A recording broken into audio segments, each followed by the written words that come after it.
Happy birthday, Bes! Thank you, Bes!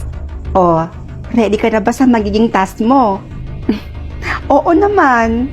Uy, alam mo, Bes, Gina, ang dali lang ng task niya. Kaya ayun, natapos niya kaagad. At ang yaman-yaman na niya ngayon. Hala talaga? Hala, sana all naman. Sana sa akin madali lang din, no? Anak, pakikuha nga ako ng box doon sa may basement. O sige po, pa. Anak, dito ka na lang. Ako na lang ang kukuha ng box doon sa basement.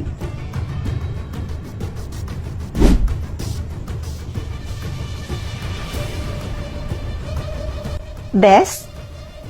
G ka ba? Tara, sleep over ka ulit sa bahay namin. Nako, Bes. Pass mo na siguro.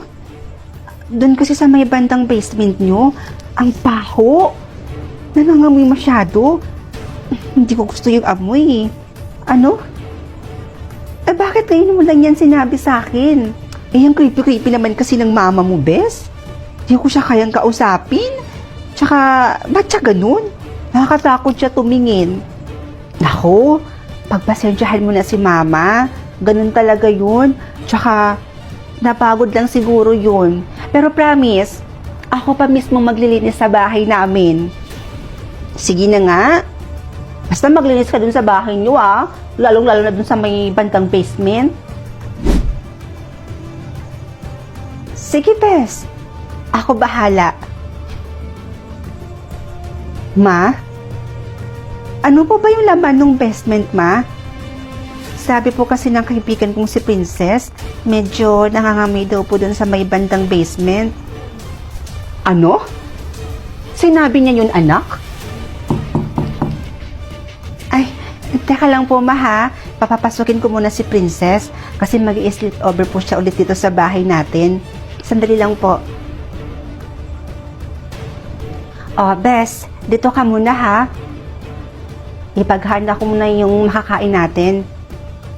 Bes, Sige na, anak. Kumuha ka na doon. Ako nang bahala sa kaibigan mo. o sige po. Dito ka lang, ha?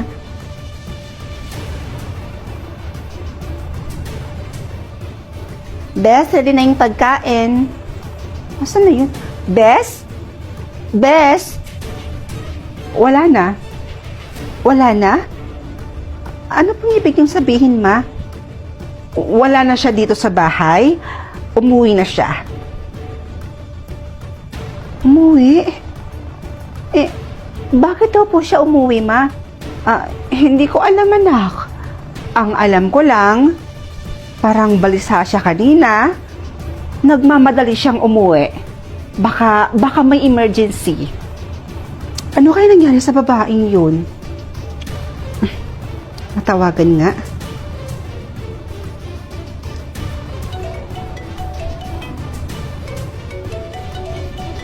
Teka, cellphone niya ba yun? Sa may bandang basement yun ah.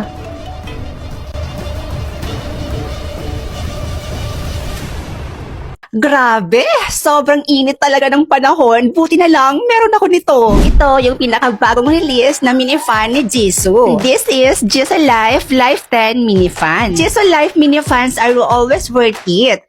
Alam nyo rin yan mga mima ko. High quality, very good performance, and always premium build. Mas pinatagal na rin pala nila mga mima ko yung battery life nito at naka USB-C charging pa. Lightweight build, super compact at may kasama pang free lanyard with 5 watt speed. Kaya naman, kung gusto nyo din neto mga mima ko, just click my yellow basket and get yours now.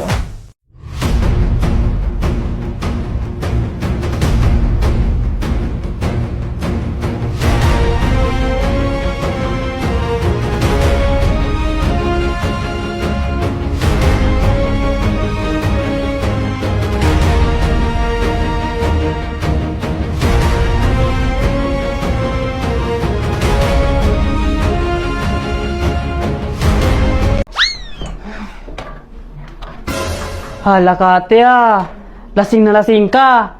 Isusumbong kita kay mama. Bitawan mo nga ako! Pasusuntok kita dun sa gwapo kong kapatid eh.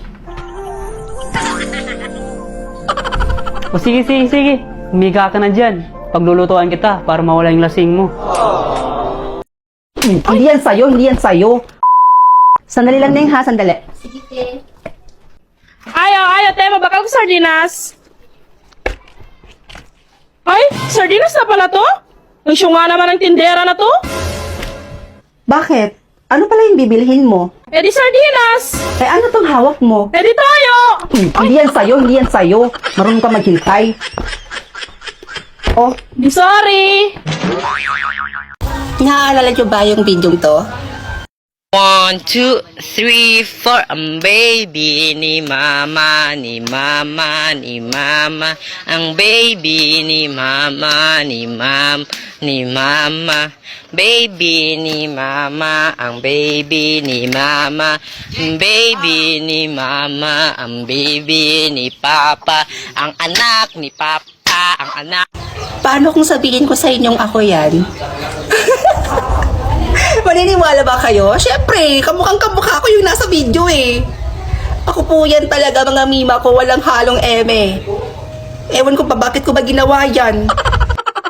At di ko masabi na ako'y isang Darna! Darna! Ang iniingat-ingatan ko, ang ugat, lawit at muscle ko, na tinatago-tago ko pa sa tuwing kami magkasama.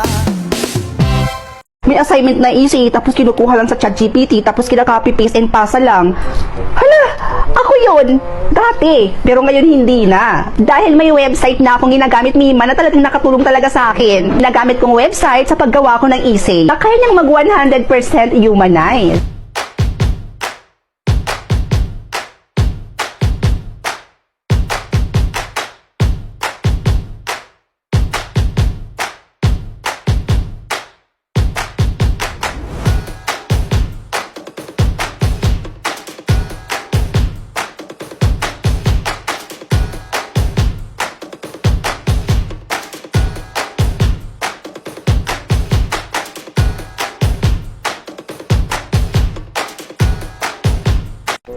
Ate, naiinis ako. Bakit ganito? Bakit? Ano, alin? Nanood kasi ako ng one episode, tapos nakabayad ako ng 299. Eh, hindi naman ako nag-subscribe. Ay nako, those fake free drama apps trick again. One click lang, tapos boom! Charge agad. Nakakainis, di ba? Kaya nga ate, nakakainis. Like, akala mo, free mo lang siyang mapapanood, tapos biglang, thanks for subscribing. Diba? When? Where? Grabe. Grabing scam na yan. Sayang yung oras ko, wala naman ako napapala, napitin pa. Well, you should switch Melo Short. It's free. May ads, pero konti lang. But, no charge and no surprise billing. Talaga, kahit heading payment, wala. Yes, just watch a few ads and you can enjoy the kilig dramas. Wow, ang galing pala ng Melo Short. Super nakaka-amaze. So you should switch Melo Short. Lo, sino kayang kausap nito? Hoy bata ka, kanina ka pa dito sa kwarto mong nagkukulong, panay ka cellphone. Baka naman gusto mo namang lumamon muna ha.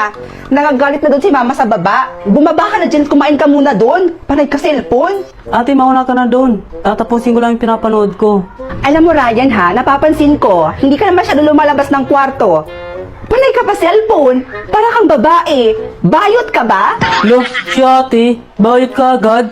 Ano pa yung pinapanood mo dyan sa cellphone mo? Movie na naman. Movie. Ano nga ba? Eh, alam naman, paborito ko manood ng movie. So magkano naman yung binabayad mo dyan sa kakanood mo ng movie na yan? Ang mahal nga eh, 599 yung bayad ko dito. Ano? Ang mahal ah? Eh pwede ka namang manood ng movie nang hindi ka na nagbabayad. Ha? Ano app naman yan? Ang Melo Short. Wow! Dito sa Melo Short, napapanood mo na yung full episode ng lahat ng movie dito. As in, from episode 1 hanggang sa mag-the-end yung pinapanood mo. At eto pa, Ryan, hindi mo na din kailangan magbayad dito dahil lahat ng movie dito sa Melo Short ay free mo lang mapapanood at wala pang ads. O tingnan mo, ang dami mong pwedeng mapanood dyan at libre lang yan, Ryan. Tapos, wala ka pang problemahin na ads. Tapos, hindi mo na rin kailangan magbayad. Makanda-download na nga ako niyan. Go! Mag-download ka na ng Melo Short para makanood ka na ng free movies. Tapos hindi mo na problemahin magbayad pa dahil hindi mo na kailangan magbayad at wala pang ads dito.